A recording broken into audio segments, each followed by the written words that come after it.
TV KPM.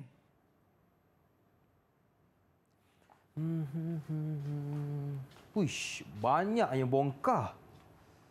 Bentuk ni ada. Wah, ni paling cantik bentuk ni. Tapi nak belajar apa sebenarnya hari ni? Macam-macam bentuk. Ni tengok macam ada bentuk. Oh, yang tu lagi ya, cantik. Hei, nak belajar apa sebenarnya ni?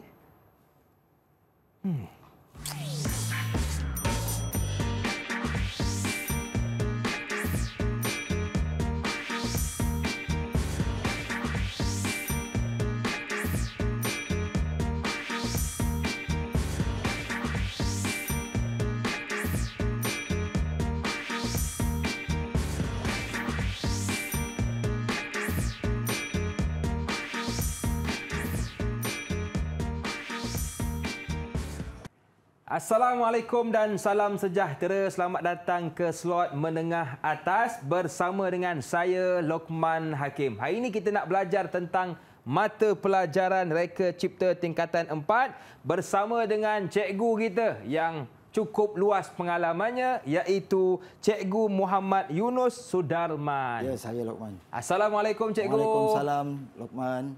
Apa khabar? Alhamdulillah sihat.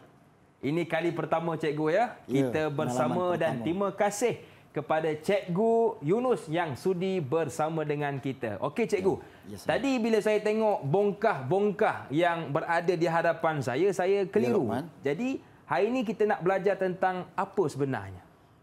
Baik Lokman, sebenarnya bongkah-bongkah yang saya tengok dari awal tadi Lokman teruja ni sebenarnya ada kaitan dengan tajuk hari ini. Iaitu tajuk lukisan kerja tingkatan 4 bagi mata pelajaran Reka Cipta, iaitu lukisan isometrik. Okey, baik. Sebelum tu Cikgu Yunus, saya lupa nak perkenalkan jurubahasa isyarat kita. Hari ini juga kawan-kawan kita bersama dengan Cikgu Kulina. Apa khabar Cikgu? Terima kasih juga kepada Cikgu Kulina yang sudi bersama dengan kita. Okey kawan-kawan, tanpa buang masa, jom kita dengarkan pembelajaran dari Cikgu Yunus. Silakan, Cikgu. Terima kasih, Lokman. Sama-sama, Cikgu. Okey, lukisan isometrik, Lokman dan murid-murid di rumah merupakan satu tajuk yang sangat penting dan sebagai pelengkap dalam proses Reka Cipta, terutama juga dalam proses pembelajaran. Tujuan lukisan isometrik ini dibina untuk menghasilkan sudut pandangan yang dapat dilihat secara 3 dimensi. Atau 3D. 3D. Ya.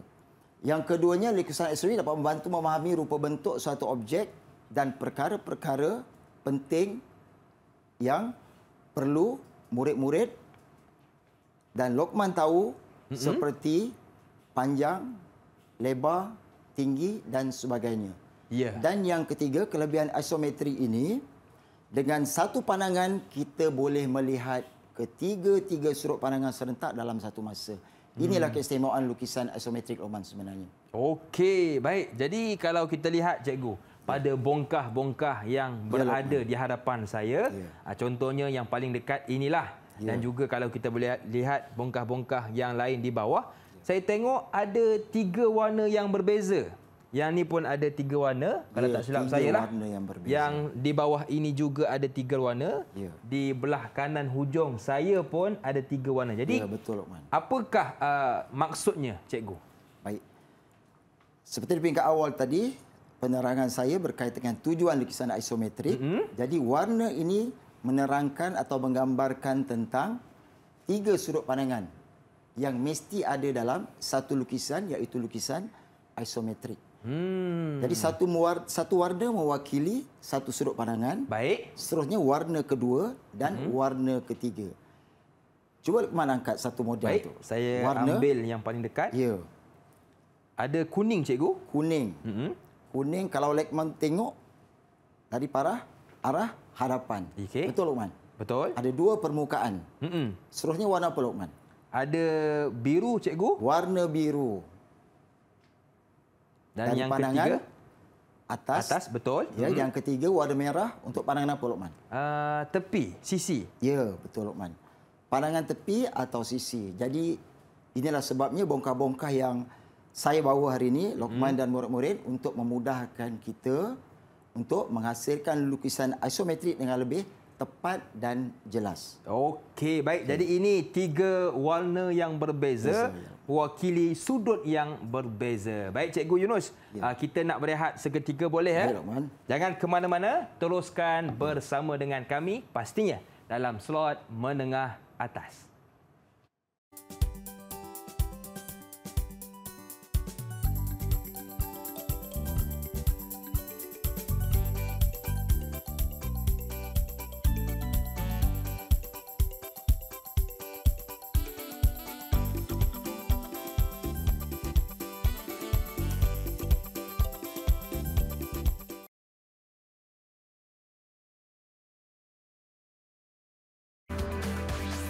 Didik TV KPM. Okey kawan-kawan, untuk segmen ini kita nak fokuskan pula tentang lukisan isometri berdasarkan bongkah bersama dengan cikgu kita.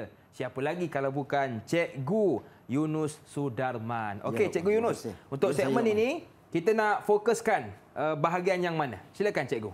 Okey, bahagian ni kita akan fokus kepada perkara penting sebelum kita menghasilkan lukisan isometrik, iaitu jenis garisan yang digunakan dalam lukisan isometrik. Okey, baik. Kat sini saya khususkan kepada 3 jenis lukisan sahaja, iaitu yang pertama garisan binaan, ciri atau sifat ton atau tona dia hitam dan halus, grade pensel 2H, seterusnya garisan objek atau benda, perkataan lain dia, ciri atau ton dia hitam dan tebal, grade pensel yang digunakan biasanya ialah pensel HB, dan seterusnya garisan yang ketiga ialah garisan dimensi, iaitu bercirikan hitam dan halus, dan grade pensel yang digunakan ialah bertanda H. Saya nak tanya Lokman. Ya, Cikgu. Lokman pernah tengok kod-kod grade pensel ni, betul tak Lokman? Betul. Kalau kita perasan, dulu masa kita pegang pensel itu, selalu jumpa kan pada batang pensel itu HB, 2H. Jadi maksudnya apa, Cikgu? Saya rasa murid-murid di rumah pun mesti dah biasa lihat. Betul. Kadang-kadang masa menggunakan pensel, kod-kod ini tertera pada setiap batang pensel. Betul. Tapi tak ramai yang tahu sebenarnya. Jadi hari ini, Cikgu akan berkongsi dengan Lokman dan murid-murid di rumah berkaitan dengan grade pensel ini sebenarnya. 2H ni sebenarnya mewakili perkataan 2. H ni ialah hard dalam bahasa Inggeris. Maksudnya kekerasan mata pensel itu 2 kali. 2 kali keras. Baik. Sebab itu untuk mendapatkan atau untuk membina garisan binaan, mesti menggunakan pensel 2H ni supaya kualiti garisan dia tidak hitam dan tebal berbanding garisan objek. Okey, faham. Okey, seterusnya HB. Pensel HB sudah ada perkataan B, iaitu black. Dalam bahasa Inggeris juga sebenarnya. Hitam. Tapi dia tetap keras, hard. Hard black. Yes, hard black. Bukan happy birthday Bukan Lokman. Okey, tapi di sini dah nampak perbezaan. Kalau kita tengok dari segi bentuk garisan yang saya paparkan, nampak perbezaan dari segi tona dia, hitam dan tebal. Betul. Maksudnya lebih hitam dan tebal berbanding dengan pensel 2H. Seterusnya garisan dimensi hampir sama dengan garisan binaan Lokman sebenarnya. Tapi dia hard. Maksudnya mata pensel kat sini tidak ada double berdasarkan bilangan tadi 2. Tapi dia dah mula menunjukkan perbezaan, lebih gelap atau lebih hitam berbanding dengan garisan binaan. So inilah sebenarnya yang ramai murid-murid tak tahu. Betul. Betul Lokman Betul. Makna kata Cikgu lepas ni bila kita nak memilih untuk melukis, kita dah pandai memilih beza HB, 2H dan juga H. So sekarang dah jelas Lokman Jelas Cikgu, terima kasih. Garisan. Okey, seterusnya kita pergi kepada kaedah asas bagi menghasilkan lukisan isometrik. Ini paling asas. Kita mengandaikan paparan yang saya bina dalam slide ini ialah papan lukisan garisan mendata atau paksi mendata, biasanya garisan ini sangat mudah dibina. Kalau menggunakan alatan, papan lukisan dan pembaris atau sisi kuti hanya menggunakan pensel untuk menggaris garisan mendata. Seterusnya, lukis garisan bersudut tepat di atas garisan mendata tersebut. Dan mestilah bersudut 90 darjah. 90 Jadi kat darjah. sini kita nampak Luqman ni ada dua sudut tepat. Baik. Sama ada sebelah kiri ataupun kanan. So dah ada dua, satu paksi dan satu garisan paksi mendata. Faham Luqman Faham cikgu? Okey. Seterusnya, lukiskan paksi B dan C dengan sudut 30 darjah di atas paksi mendata. Jadi paksi mendata ni ialah sebagai teras atau menyangga dua-dua paksi sama ada paksi A ataupun paksi B dan C yang melibatkan sudut 30 darjah Luqman. Tidak boleh sudut lain selain pada 30 darjah Luqman. Mesti 30. Mesti. Dan mesti seimbang Luqman. Okey. Murid-murid sudut di kiri dan kanan mesti seimbang iaitu 30 darjah kiri dan 30 darjah kanan. Ini paling asas pengetahuan yang murid-murid perlu ada, kemahiran murid-murid perlu ada. Okey. Okey Luqman, seterusnya langkah-langkah melukis lukisan isometrik berdasarkan bongkah. Baik. Bongkah ni kalau tengok kat sini ada di depan. Luqman Kalau boleh saya tunjukkan cikgu? Ya, boleh. Okey, ini Ini bongkah. salah satu contoh. Contoh bongkah yang Okey. ada pada slide. Kalau boleh saya tunjukkan kepada kawan-kawan. Baik. Saya pusing sedikit supaya kita lebih jelas bentuk bongkah yang sebenarnya. So dalam paparan bongkahnya sudah tertera dan di sebelahnya ialah lukisan ortografik. Baik. Dan langkah pertama hasilkan bongkah isometrik berdasarkan ukuran panjang, lebar, darab tinggi. Baik. Kena lukis dahulu. Okey. Seterusnya, langkah kedua Luqman, melukis pandangan atas bongkah menggunakan garisan objek ataupun plan. Pandangan atas ini sebenarnya plan Luqman. Plan. Benda yang sama. Ya. Yeah. Okey. Lukis pandangan atas atau plan. Okey. Dan seterusnya pandangan hadapan. Kalau Luqman angkat bongkah ini pun lebih jelas sebenarnya. Baik. Bongkah yang sama cikgu Hadapan. Okey. Yang berwarna biru, betul Luqman? Betul. Ini pandangan hadapan dan seterusnya pandangan sisi. Melukis Sisi. pandangan hadapan bongkah dan seterusnya pandangan hadapan melukis pandangan sisi bongkah. Sisi warna merah cikgu Sisi warna merah. Okey, ini pandangan sisi berwarna merah. Ya, so lengkap langkah-langkah untuk menghasilkan lukisan Ya. isometrik. Huruf L maksudnya Luqman. Luqman. Ya, pandai Luqman. Okey. Okey, seterusnya. Okey cikgu. Okay. Baik. Kalau kita lihat cikgu, contoh bongkah yang saya pegang tadi kan. Ya, Luqman. Kita lihat di sini ada sudut yang berbeza. Sudut yang berbeza. Sudut sisi yang berbeza. Kalau kawan-kawan perasan kan, saya pusing sikit kan. Beza kan? Mesti beza. Jadi bagaimana sudut yang berbeza ini kita nak buat lukisan isometri cikgu? Isometri. Okey. Bagus soalan Luqman. Sebenarnya sudut yang berbeza dalam bongkah atau produk biasanya masa kita membina lukisan isometrik, kita bukan hanya melukis satu sudut pandangan sisi saja Luqman. Okey. Sekiranya perlu, kita boleh bina satu lagi pandangan sisi satu atau sisi dua. Okey. Dan biasanya lukisan isometrik ini Luqman dan murid-murid di rumah sebenarnya dia berpasangan, ada kembar dia. Ada Sebab kembar tu dia? dia di peringkat awal dulu kita dah belajar murid-murid lukisan ortografik. Okey. Jadi ortografik ni sebagai panduan juga untuk menguatkan fakta-fakta ataupun perkara-perkara yang tidak jelas dalam lukisan isometrik. Ya. Jelas ya Luqman? Okey, jelas cikgu. Okey. Okey, baik. Jadi itu antara contoh-contoh lukisan isometri yang dapat kita perhatikan dan mudah-mudahan memberi penjelasan kepada murid-murid yang sedang menonton ini. Baik cikgu, kita nak berehat seketika. Boleh cikgu? Boleh, Luqman? Boleh. Jangan ke mana-mana, teruskan bersama dengan kami pastinya dalam slot menengah atas.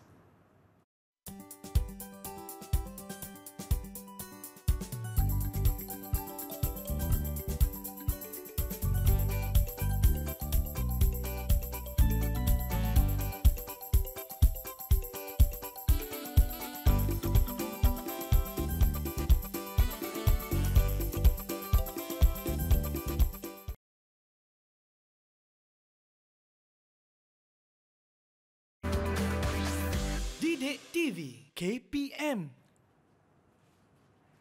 Saya yakin ramai murid-murid di luar sana yang masih lagi pening dan keliru bagaimanakah yang disebutkan sebagai kaedah 4 pusat dan bongkah geometri. Jadi jangan pening-pening kerana segmen ini kita nak fokuskan kepada kaedah 4 pusat dan bongkah geometri bersama dengan cikgu kita, siapa lagi kalau bukan Cikgu Yunus. Okey cikgu, silakan. Ya, baik. Terima kasih Lokman. Sama-sama cikgu. Okey, membina bulatan isometrik dengan kaedah 4 pusat. Diameter bulatan diberikan dan dilabelkan dengan D.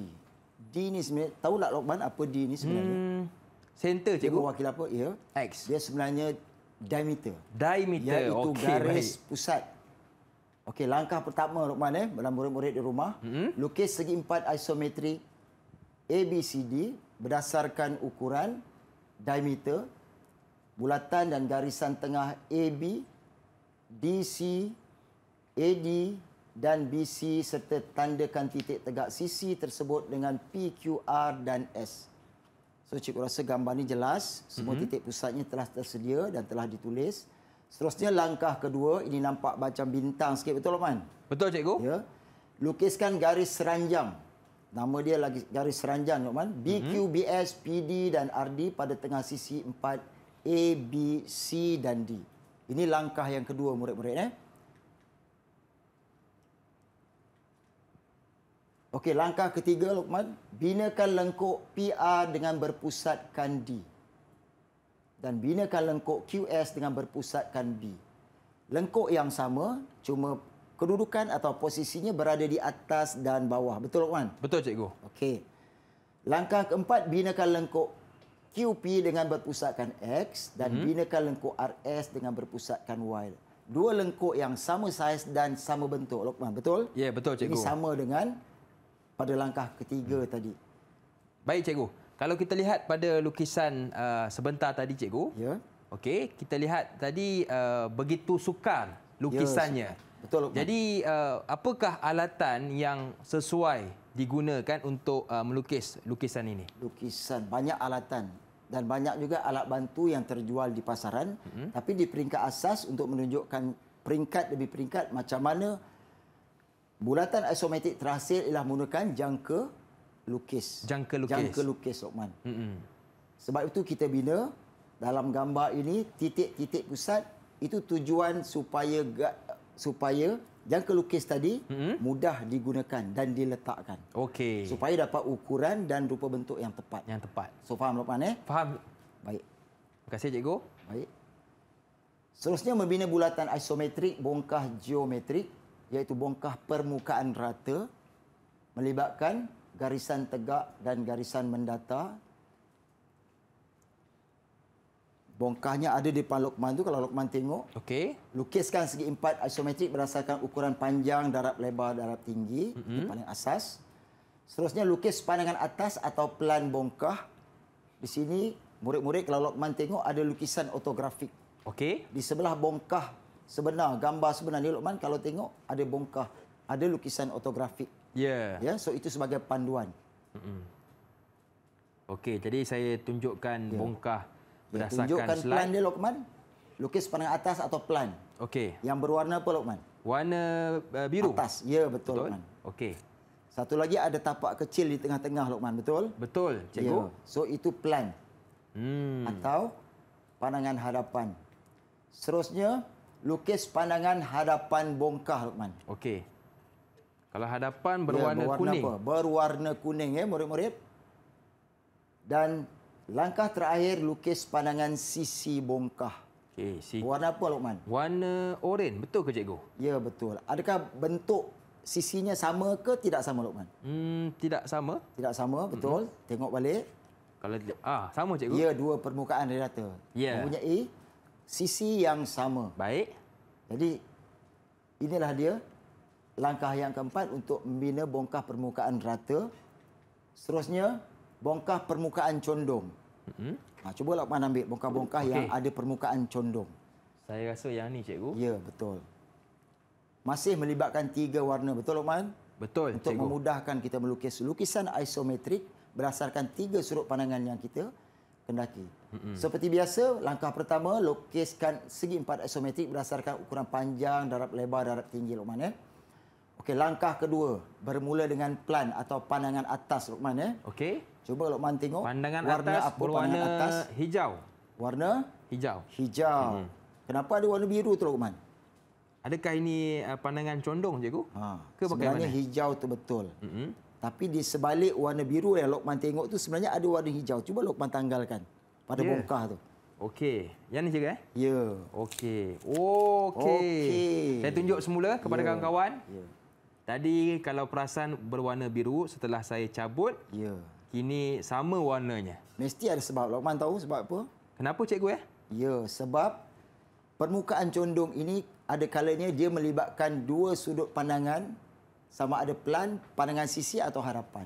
Okey. Dia tak sama dengan bongkah permukaan rata Luqman. Itu bermaksud ada satu sisi saja. Ya. Okey. Baik. Plan. Seterusnya.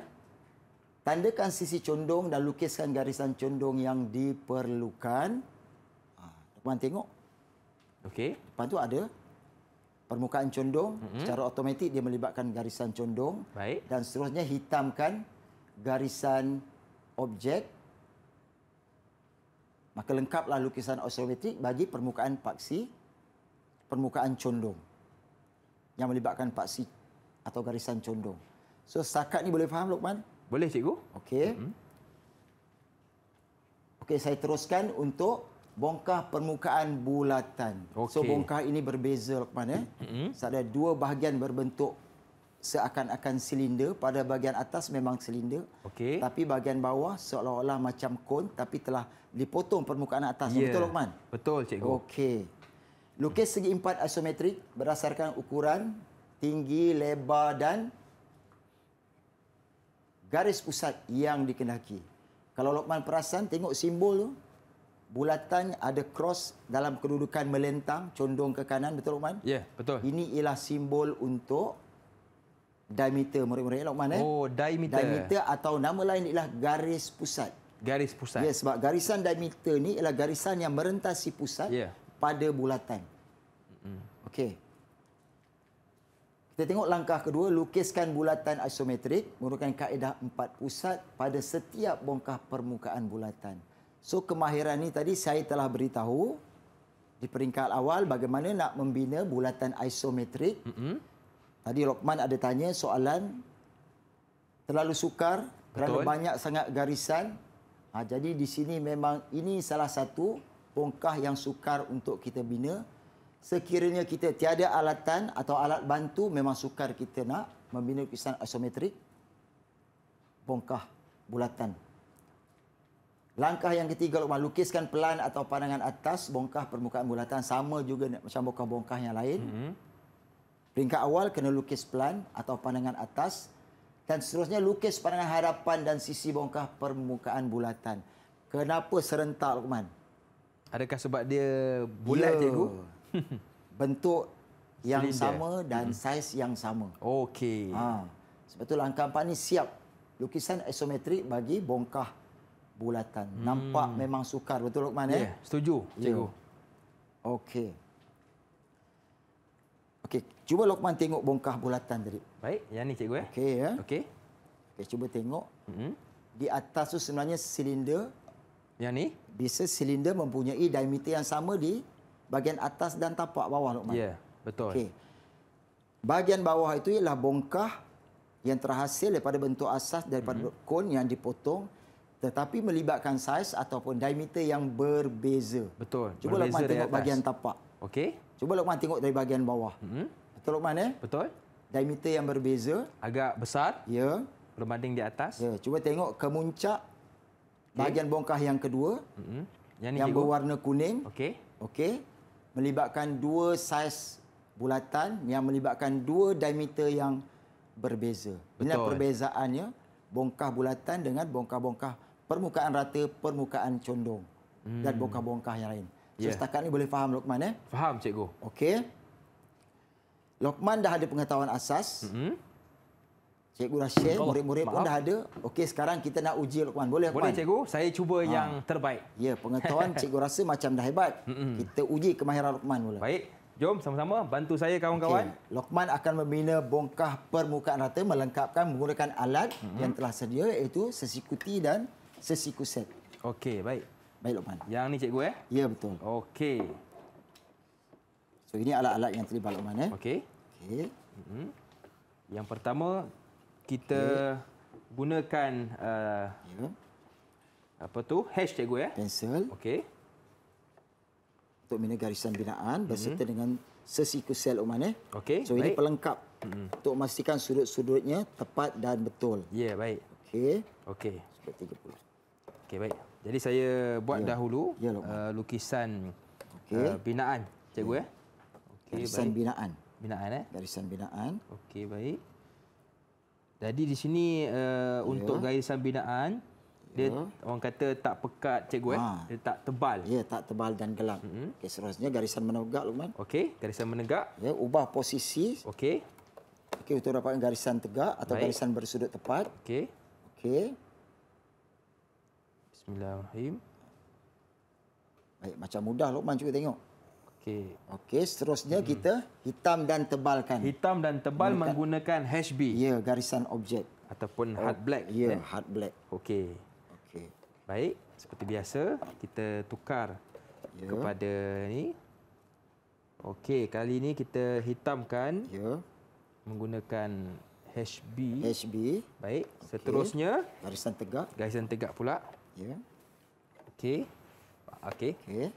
balikkan. Balikkan. Baik. Okey, cikgu. Okey, dapat Luqman. Okey.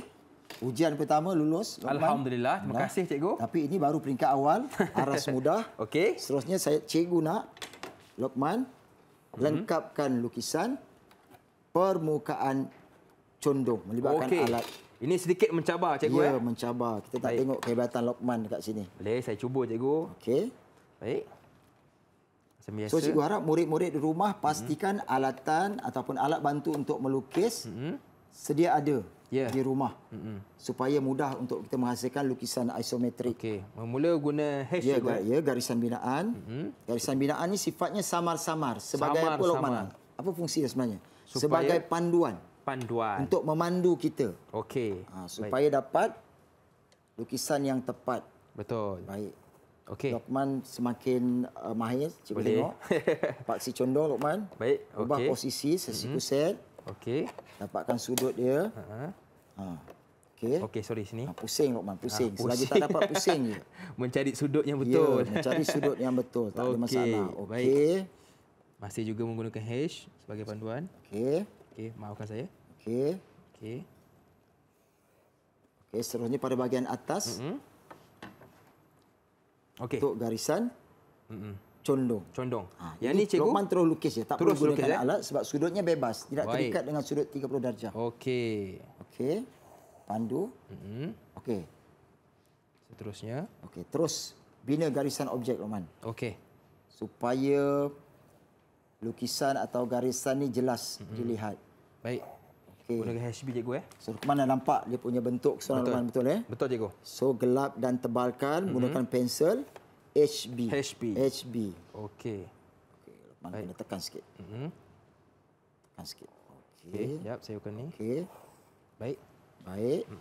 Condong sebelah Okey. kanan. Lepas ni baru garisan tegak. Ya. Okey. Okey, satu lagi condong Luqman. Okey. Baik. Jikalau cikgu ada kita punya dari sudut panjang lebar tu tersasar dari sudut Ya. kiraan darjahnya, adakah menjejaskan cikgu? So itulah peringkat awal perlunya garisan binaan. Kalau ada kesilapan kita boleh betulkan. Okey, baik. Okey. Gelapkan sikit Luqman. Okey. Okey. Dua lagi Luqman ni. Okey. Okey. Baik cikgu, kalau kita lihat dalam melukis lukisan isometri ini cikgu, kenapa setiap lukisan yang mempunyai permukaan paksi condong, menyediakan dua warna yang berbeza pada permukaannya? Dua warna yang berbeza pada permukaannya. pada permukaannya supaya sebab permukaan ini dia melibatkan lebih daripada satu sudut pandang, Lokman. Okey. Kadang-kadang dari atas dia terlibat permukaan. Baik. Dalam masa yang sama, dari sudut pandangan sisi permukaan itu juga terlibat. Okey. Inilah bezanya dengan bongkah-bongkah yang lain. Okey. Okey, seterusnya Lokman. Baik. Yang ketiga. Okey, ni lagi Bongkah mencabar. bulatan lagi mencabar. Ini yang Tapi saya di katakan sini tadi. memang sukar. Lokman dah beritahu saya daripada awal, beritahu cikgu daripada awal, murid-murid. Tapi kita banyak alat bantu untuk memudahkan proses menghasilkan lukisan isometrik. Ini salah satu alatnya, pembaris elips untuk bulatan isometrik. Jadi cikgu nak Lokman lengkapkan bongkah ni. Okey. Baik. Okey, mula-mula masih guna garisan binaan Lokman. So prosedurnya, langkah-langkahnya masih sama. Okey. Gunakan garisan binaan, garisan yang samar-samar. Okey. Gunakan H. Ya. Baik cikgu. Okey. Seterusnya, bahagian sini di bahagian atas Lokman. Okey. Baik. Okey. Sini cikgu. Okey, sini. Okey. Dan di bahagian atas, bongkah. Masih saiz yang sama, Lokman. Okey. Okey. Okey. Baik. Gelap kan? Dan tebal kan? Gunakan garisan objek. Okey. Lokman kena tekan sikit. Okey. Okey. Okey. Ni Lokman. Okey. Okey, garisan binaan tak betul. Kita tak perlu risau Okey.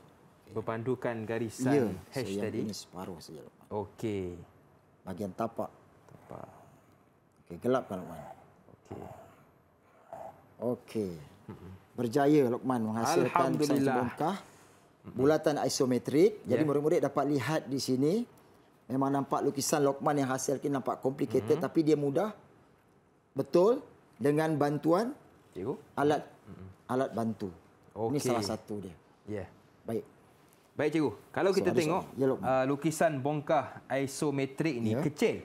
Tetapi kenapa ukurannya lebih besar atau Lebih tak sama besar. dengan saiz lukisan? Okey, baik soalan tu Lokman. Biasanya lukisan yang kita lukis di atas papan lukisan telah menjadi kecil bila kita skalakan, mengikut skala. Berdasarkan ukuran sebenar. Tetapi ukuran sebenar pada bongkah mesti dah dilukis atau ditulis dengan ukuran sebenar. Okey. Tidak berpandukan kepada saiz lukisan yang kita lukis, Lokman. Ya. Sebab itu kadang-kadang angkanya kita nampak lebih besar berbanding dengan saiz lukisan. Betul. Tapi lukisan yang kita bina pun sebenarnya mengikut ukuran yang telah dikecilkan. Mengikut skala yang kita tetapkan. Okey. Jelas, Lokman? Jelas cikgu. Okey. Okey, baik. Terima kasih cikgu untuk segmen ini, kaedah 4 pusat dan bongkah geometri. Sekarang kita nak berehat seketika. Jangan ke mana-mana, teruskan bersama dengan kami pastinya dalam slot menengah atas.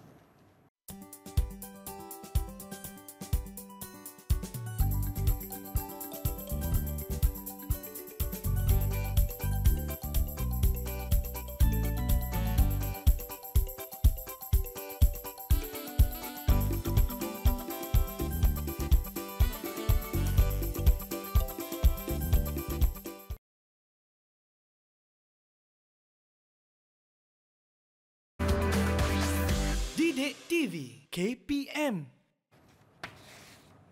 Terima kasih kepada kawan-kawan yang masih lagi sudi menonton Menengah Atas bersama dengan saya Lokman Hakim dan juga Cikgu Yunus Sudarman. Baik, untuk segmen ini kita nak fokuskan pula tentang mendimensi. Okey Cikgu Yunus, apa Lokman. lagi perkara yang kalau tak ada tak cukup Cikgu? Tak cukup sifat lah senang Ya, cerita. tak cukup sifat. Okey. Silakan Cikgu. Baik, terima kasih Lokman. Baik murid-murid. Seterusnya, ini bahagian yang sangat penting dan biasanya melibatkan kerja-kerja terakhir dalam proses mereka cipta, iaitu mendimensi lukisan isometrik ataupun memberi ukuran, meletakkan ukuran pada lukisan pada kedudukan yang betul dengan ukuran yang tepat. Yang pertama ada dua kaedah, iaitu yang pertama mendimensi sistem eka arah. Murid-murid boleh tengok, Lokman sendiri boleh tengok di mana dan bagaimana kaedah meletakkan dimensi menggunakan kaedah eka arah. Angka-angka dimensi berada dalam kedudukan yang menegak. maksudnya kalau dari sudut pandangan Lokman, Ya. amat jelas dilihat. Ya, betul. Ini sebenarnya clue-clue jawapan untuk Lokman tadi kalau ada soalan nanti sebenarnya. Okey Lokman Okey, berbanding dengan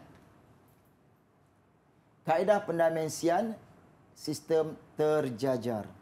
Sistem terjajar ni sebenarnya kedudukan ukuran dimensi yang diletakkan kepada lukisan isometrik dalam keadaan selari.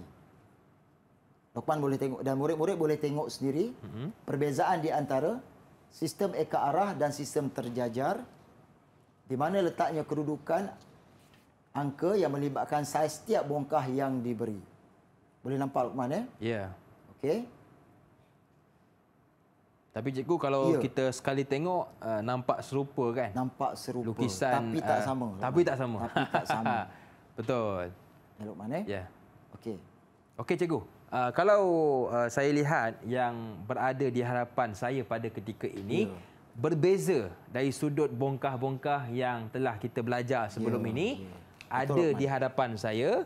Jadi apakah perbezaan ataupun ada kaitan ke dengan bongkah-bongkah yang telah kita belajar sebelum ini? Okey, baik Lokman. Sebelum ni Lokman dan murid-murid nampak bongkah-bongkah contoh-contoh yang kita bina lukisan isometrik berdasarkan bentuk-bentuk yang asas. Ya. Tapi hari ini cikgu bawa sekali dua produk siap. Ini ialah model berfungsi Lokman nama dia. Model berfungsi. Ya. Tapi dipanggil model sebab bukan produk sebenar, bukan gunaan bahan sebenar. Bahan sebenar dia plastik. Baik. Tapi asasnya masih berdasarkan kepada bentuk-bentuk asas. Betul Lokman Betul. Segi empat tepat, silinder dan sebagainya. Jadi di sini sebenarnya cikgu nak kongsi dengan Lokman kaedah mendimensi dan membina lukisan isometrik dengan tepat dan betul berdasarkan produk-produk yang cikgu bawa ni Lokman sebenarnya. Yang ada di hadapan ketika ini. Ya. Baik. Satu ada di bersama-sama dengan Lokman, satu ada berada saya. Kalau Lokman tengok di sini lukisannya, cuba Lokman tengok. Okey, kalau boleh cikgu kita tunjukkan di hadapan kamera untuk kawan-kawan saya boleh melihat dengan jelas. Ada dua produk yang berbeza. Okey. Okey, produk yang pada saya nama ni ialah Smart Box. Ini hasil projek yang telah pelajar hasilkan sebelum ni, dan di sini juga saya paparkan kaedah dimensi atau kaedah mendimensi. Ini ialah kaedah eka arah. Eka arah. Eka arah. Kalau Lokman tengok kedudukan ataupun ukuran dimensinya, kita tengok dari hadapan semua nampak bertentangan dengan mata. Ya. Berbanding dengan Lokman punya sistem terjajar. Okey. Terjajar, tengok Lokman. Di mana kedudukan dimensinya selari dengan garisan dimensi lukisan isometrik yang telah dilukis. Oh, okey. Itu Jelas, beza cikgu Ya, perbezaan yang perbezaannya. Okey, faham Lokman Faham cikgu. Okey, murid-murid dan Lokman sini sebenarnya bila menghasilkan lukisan isometrik tak ada masalah. Boleh pilih antara satu. Mana yang lebih mudah, mana yang lebih menarik mungkin, jelas untuk dilihat Okey. sebelum kita bina produk atau bongkah-bongkah yang ingin kita hasilkan di sekolah. Okey. Bila cikgu sebut tentang mana yang sesuai, jadi mengikut pendapat cikgu lah, lukisan manakah yang sesuai bagi kawan-kawan saya yang sedang menonton pada ketika ini, eka arah ataupun terjajar. Ya. Bagaimana pendapat cikgu Yunus? Okey, baik soalan tu Lokman. Baik murid-murid, dua kaedah ni tak kira kita boleh pilih mana satu nak buat. Bergantung kepada kefahaman, kesesuaian murid-murid atau Lokman sendiri. Ya. Ada pro dan kontra. Ada negatif dan positif. Okey. Tapi Kalau eka semuanya arah tu tak ada masalah kepada murid itu sendiri. baik. Okey, eka arah sekali kita lihat lukisan isometrik berserta dengan lukisan dimensi. So saiz lukisan isometrik itu jelas kita lihat. Baik. Tak perlu kita pandang dari sudut yang berbeza. Contohnya Lokman, cikgu terpaksa telingkan kepala. Ya. Sangat jelas. Berbanding dengan sistem terjajar. Terjajar, ya. Terjajar ni cikgu dah terangkan peringkat awal tadi. Terjajar boleh disamakan seperti selari. So garisan ataupun ukuran dimensi ini akan bersama-sama berada di kedudukan garisan dimensi, selari. Baik. Jadi kalau bahagian-bahagian selain daripada garisan yang berada berhampiran dengan kita ataupun sudut-sudut yang berhampiran dengan kita, sukar untuk dilihat. Terpaksa mungkin menelingkan kepala. Itulah perbezaan di antara sistem terjajar dan sistem eka arah, Lokman. Okey. Boleh faham, Lokman? Boleh, cikgu. Tapi Lokman tak salah kalau nak pilih antara satu. Boleh. Ya. Okey, baik. Jadi terpulang kepada murid-murid di luar sana sama ada nak menggunakan lukisan eka arah ataupun terjajar. Mana yang sesuai mengikut pilihan anda. Ya, betul. Okey, cikgu. Jadi itu antara perkara-perkara yang perlu kita teliti dengan baik berkenaan eka arah dan juga terjajar. Nampak mungkin mudah, tapi ingat jangan kita ambil mudah. Betul kan, cikgu? Ya, betul. Okey, baik. Jadi cikgu, banyak yang kita belajar untuk segmen kali ini berkaitan mendimensi. Jadi kita pun sudah berada di penghujung rancangan. Jadi apakah rumusan pembelajaran kita hari ini, cikgu? Okey, baik, sebagai rumusan hari ini kita telah mempelajari tajuk lukisan isometrik di bawah tajuk utamanya iaitu lukisan kerja. So cikgu amat berharap murid-murid dan Lokman sendiri dengan bantuan bongkah-bongkah yang cikgu bawa dengan contoh-contoh lukisan isometrik yang telah cikgu paparkan tadi boleh membantu murid-murid dan Lokman untuk memahami tajuk ini dengan lebih jelas. Terutamanya kaedah untuk melukis lukisan isometrik iaitu kaedah bongkah, bongkah permukaan rata, bongkah permukaan condong dan bongkah permukaan bulatan. Ya, okey. Baik, terima kasih kepada Cikgu Yunus. Dan bagaimana cikgu menilai saya punya prestasi hari ini? Prestasi Lokman hari ini, cikgu boleh pertimbangkan memandangkan tajuk ni antara tajuk yang sukar sebenarnya, Lokman. Ya, saya setuju, cikgu. Jadi dengan prestasi Lokman yang hari ini boleh dikira cemerlang. Terima kasih, cikgu. Puas hati, Lokman? Puas hati, cikgu. Terima kasih atas keputusan yang diberikan. Yang paling penting, Lokman, sebenarnya ilmu yang kita dapat dari segi pengetahuan dan tajuk ini juga sebenarnya menitik beratkan kemahiran. Betul. Setuju, Lokman? Setuju. Baik, cikgu. Di manakah kawan-kawan saya, murid-murid boleh dapatkan bahan rujukan pembelajaran? Bahan rujukan pembelajaran, murid-murid dan Lokman sendiri boleh merujuk kepada Pelantar Deliver KPM, Lokman. Okey, baik. Terima kasih sekali lagi kepada Cikgu Yunus Sudarman dan juga jurubahasa isyarat kita, Cikgu Kulina, dan kepada murid-murid yang sedang menonton, saya doakan anda berjaya dengan cemerlang. Saya Lokman Hakim. Mohon izin undur diri. Ada rezeki kita berjumpa lagi. Assalamualaikum dan salam sejahtera. Bye-bye.